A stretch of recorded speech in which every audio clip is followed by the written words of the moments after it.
정리가 안 되는 것은 물건이 너무 많기 때문입니다. 물건을 못 버리는 당신에게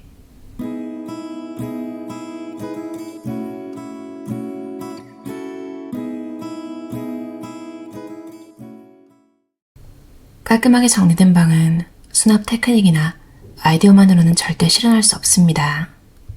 핵심은 물건의 양, 수납 가능한 공간보다 물건이 더 많으면 밖으로 넘치는 것은 당연지사. 그래서야 정리가 안 되죠. 이것은 물리적인 문제입니다.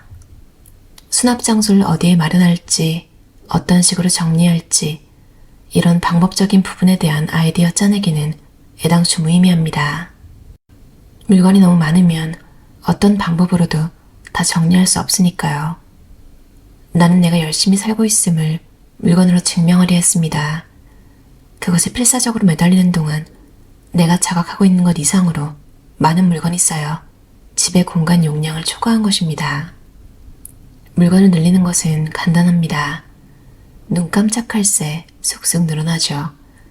하지만 버리는 것은 몇 배, 몇십 배 힘듭니다. 우선 자기가 왜 물건을 늘리는지, 왜 필요 없는 물건을 못 버리는지를 알아야 합니다. 왜 꼭 물건을 버려야 할까요? 그래야 채울 수 있기 때문입니다.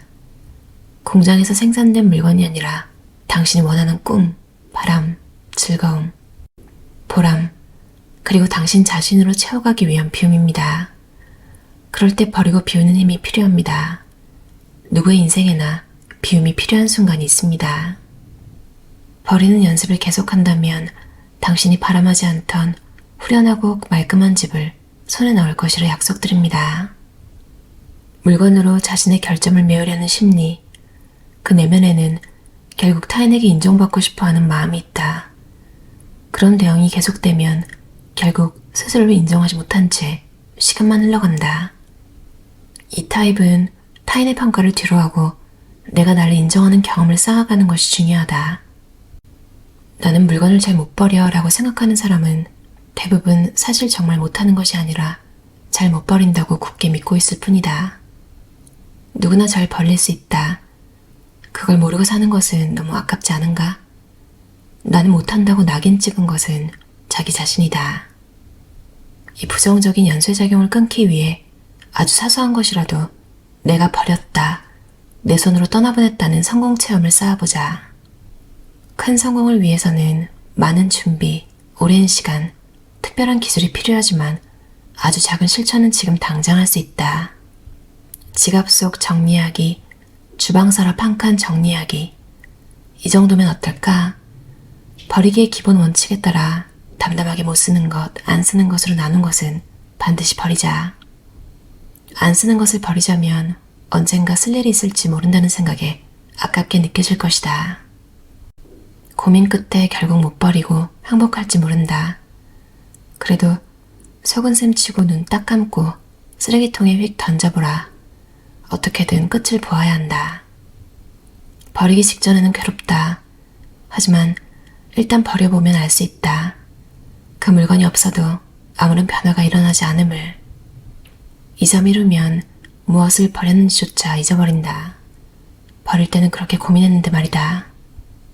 버려보아야 비로소 버리는 일의 효과를 실감한다. 버린 자가 승리한다. 한번 이런 체험을 하면 물건을 보는 방식이 확 바뀐다. 물건을 못 버린다는 잘못된 믿음에서 벗어나 버릴 수 있다. 나아가 버리는 편이 기분 좋다는 것을 깨닫는다. 정리의 프로들도 입을 모아 말한다. 처음에는 못 버리던 고객도 버리는 경험을 쌓아가다 보니 점점 잘 버리는 사람으로 성장했다고. 당신이 가장 먼저 버려야 할 것은 버리지 못한다는 생각이다. 그것을 버리면 물건 버리는 힘은 절로 따라올 것이다. 버리는 연습을 시작할 때 가장 중요한 것이 목표 설정이다. 다이어트에 도전하는 사람은 선망하는 모델 사진을 거울 앞에 붙인다. 마찬가지로 물건을 버릴 때도 구체적인 목표 설정이 필수적이다. 물건이 쌓여있지 않은 식탁, 걸리는 것 없이 시원스레 여닫히는 서랍, 겹쳐놓은 구두가 없는 신발장 등 목표가 선명하면 사람은 그것을 위해 구체적인 행동을 한다. 눈앞의 물건을 당장 어떻게 할지가 아니라 최종적으로 이루고 싶은 것이 어떤 모습인지 생각하기. 가끔은 전체적인 모습을 내려다보자.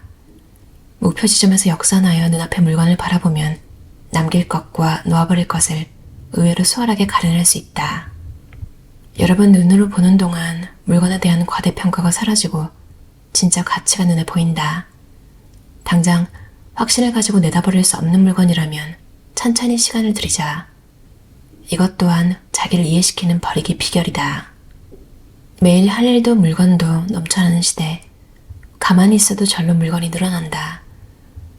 그래서 새로 들어오는 물건에 눈을 부릅뜨고 이미 갖고 있는 물건을 바지런히 줄여나가는 데는 생각보다 큰 에너지가 필요하다. 버리는 힘은 순간적으로 강하게 발산되었다가 금방 바닥나는 순발력이 아니라 마라톤 코스를 완주하는 것과 같은 담담한 지구력이어야 한다. 가장 손쉬운 방법은 물건이 적고 정리가 잘 되어 있는 사람의 집에 방문하는 것. 특별한 강의를 듣거나 조언을 듣지 않아도 된다. 가만히 관찰하는 것으로 충분하다.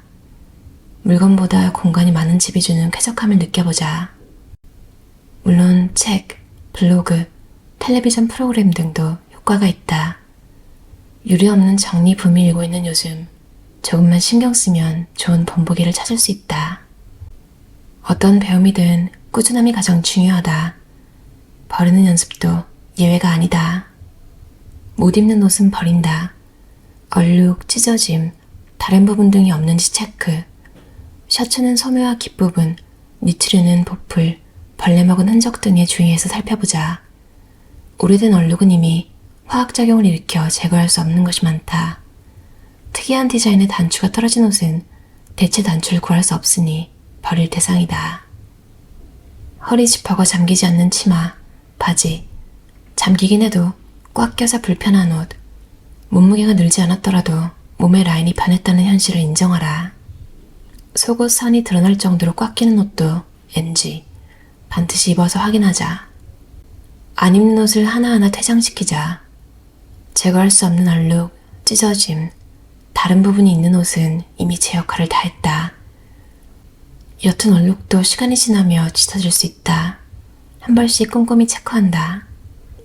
살이 쪄서 안 들어가요. 당연히 못 입는 옷이다.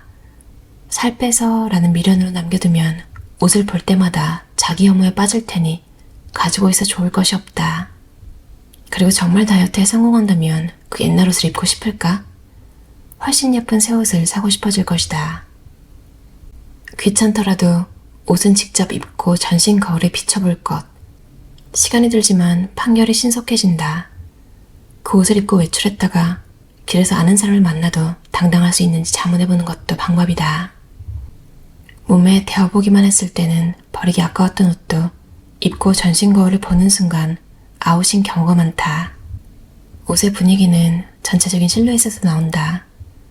입었을 때 기분이 좋지 않고 이런 차림으로 친구를 만나고 싶지 않다면 앞으로도 입을 일은 없다. 비슷한 디자인의 옷은 보유할 개수의 상한선을 정해 마음에 드는 것 순서로 남긴다. 비슷한 것을 두고 어느 쪽이 더 나은지 1대1 대결로 결정하면 비교적 고르기 쉽다. 당당하게 입지 못하는 것은 이미 옷이 아니라 추억이다. 버릴 수 없다면 옷장에서 꺼내어 상자에 따로 담아두자.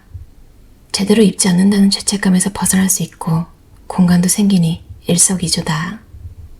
물리적으로 아직 입을 수 있고 그렇게 오래되지 않았는데 왠지 모르게 손이 안 가는 옷이 있다. 물건을 줄이고 싶다면 이 왠지에 주목할 것. 안 입는 이유가 반드시 있다. 자신의 라이프 스타일에 맞지 않는 옷을 놓아버려야 생활이 편해지고 패션을 더욱 즐길 수 있다. 정기적으로 버릴 것이 없을까를 체크한다. 목표 없이 막연히 옷장을 둘러보면 하나도 버리지 못한다. 입을 수 있는가? 잘 입고 있는가? 라는 명확한 시선으로 점검하는 것이 포인트. 신발은 옷 이상으로 편안함을 우선시해야 하는 아이템이다. 발의 피로가 몸 건강에 큰 영향을 미친다는 것은 일반 상식이고 맞지 않는 신발은 무주요반증, 내향성 발톱 등 발 자체에도 문제를 일으킨다. 버리는 것이 정말 서툰 사람은 꼭 냉장고부터 작업을 시작하자. 식품은 먹을 수 있고 없고가 명확하고 누구나 먹거리 한 잔은 중시하므로 비교적 수월하게 버릴 것을 정할 수 있다. 노저와 야스의 저자의 버리는 연습, 버리는 힘이라는 책이었는데요. 오늘 또 레드크로스라는 이제 한국의 아름다운 가게 같은 곳에 가서 기부를 하고 왔어요. 선물 받았는데 도무지 쓰기 힘든 막 귀여운 모자 같은 거 있잖아요. 토끼 모자, 한국에서 유행했던 쫑긋거리는 거, 그런 거 받았었는데 뭐 할로윈 이런 걸 챙기는 것도 아니고 해서 아깝지만 그냥 어린아이들이나 좀 그런 걸 좋아하는 사람 있으면 좋을 것 같아서 기부를 싹 했어요. 사실 좀 뜨끔했는데 읽으면서 살짝 찡기는 그런 하이들이 있단 말이죠. 살이 좀 쪄가지고 근데 그걸 옷을 정리하느니 그러니까 진짜 엄청나게 막 많이 찐 건 아니라가지고 다시 한 2, 3kg 정리해서 해버리자. 다시 그런 것들을 입자. 옷을 새로 사는 것보다 그게 훨씬 경제적이고 아직 그 스타일들을 좋아하기 때문에 옷에 몸을 맞추자. 그러니까 뭐 새로 막 이상적인 막 그런 거를 사가지고 새로 옷을 사서 거기 맞추는 거 아니고 원래 입던 옷이잖아요. 그래서 약간 좀 읽으면서 뜨끔했지만 아니야, 할 수 있어.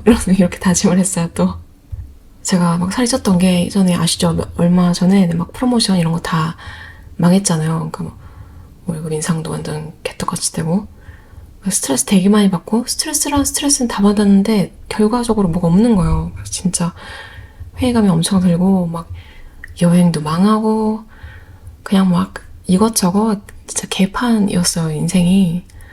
그러니까 막 되게 나가서 먹는 자극적인 음식, 그 쌀국수 이런 거에도 미쳤어가지고 막 엄청 자극적인 MSG 같은 그런 맛 나는 거 있잖아요. 탄수화물 폭탄에다가 저는 되게 국물 음식을 좋아해가지고 안 먹으면 안 먹었지? 한 그릇 음식을 어디서 시켰을 때 국물까지 전 다 먹거든요. 근데 그걸 맨날 했다고 생각해보세요. 그러니까 당연히 점점 막 불어났죠. 그러니까 좀 몸도 무겁고 기분도 그렇게 좋지 않고 그래서 이번 주부터 이제 아침에 일어나서 헬스장도 가고 어제부터는 이제 사 먹는 걸 끊고 집에서 해서 먹고 있는데 어제 확실히 바로 1kg가 줄더라고요. 참 외식은 정말 내가 그 양을 정할 수 없다는 게 되게 위험한 것 같아요. 그리고 이게 지금 그 예전에 제가 잡담 맨날 들으신 분은 아실 거야. 제가 얼마 전에 그 벼룩시장 같은 거를 했었는데 완전 망했잖아요. 완전 망해가지고 그 다음에 정신 차리고 이제 그냥 바구니를 가득가득 채워가지고 기부를 했는데 한 번 비우고 또 이번에 오늘 한 번 더 갖다 주고 오늘은 되게 고맙다는 말을 들어서 되게 기분이 좋았어요. 그래서 또 뭐랄까 제 스타일에 맞지 않는 거를 또 굳이 찾아보자. 입는 옷만 입는 편에다가 원래 입는 옷도 그렇게 없어서 정리할 게 딱히 없는데도 그냥 어차피 자주 입는 게 아니면 가지고 있을 필요가 없다 이런 생각이 들더라고요. 그러니까 저도 참 음식도 그렇지만 옷도 입는 것만 입는 스타일이어가지고 또 성격상 그런 것 같아요. 막 이것저것 막 잘 다양하게 챙겨서 막 꾸미고 이럴 수 있는 성격이 못 돼가지고 여러분도 혹시 정리를 못 하시는 분 있다면 이 저자가 말하는 대로 냉장고에서 유통기한 지난 음식 그리고 좀 상태가 맛이 간 그런 것부터 정리하는 건 어떨까요? 제가 예전에 아일랜드 살 때 그 뭐랄까 그쪽 사람들은 하우스에 많이 살더라고요. 그 아파트 같은 게 잘 없고 젊은 사람들은 몰라도 거의 다 호주도 좀 그런 편인데 하우스를 좋아하고 그래서 그런지 한 번 그 집을 사면 뭐 이사를 가지도 않고 그 친구네 집은 이혼 가정이었는데 이혼 전에 쓰던 물건도 다 있고 그 친구 어렸을 때 있던 물건도 다 있고 어제 되게 좀 슬프더라고요. 그러니까 추억을 다 안고 있는 집이었어요. 그러니까 심지어 이제 그 부엌에 가도 유통기한이 몇 년이 지난 그 소스 가루들이 막 있고 뭐 그런 게 좀 기억이 나요. 되게 슬프더라고요. 제가 막 어떻게 정리할 그런 또 위치는 아니잖아요. 그냥 놀러 간 건데 그냥 그랬던 기억이 나요. 여러분이 만약에 냉장고에서 그런 것들이 보이면 싹 정리하고 이제 버리면 막 기분이 되게 개운해지실 거예요. 버리지 못하는 사람은 없다. 맞아요. 저도 막 공부해야 될 게 있는데 자꾸 저 스스로 난 공부 못하잖아 막 이러고 있는 거예요. 아니야, 이거 그냥 노력을 안 하는 거지 이 정도인데 뭐 천재들이 할 수 있는 뭐 세상의 비밀을 발견하는 이런 게 아니잖아요. 근데 그냥 좀 핑계를 대고 있었던 것 같아요. 다들 편안하고 즐거운 하루 보내셨으면 좋겠어요. 들어주셔서 감사합니다.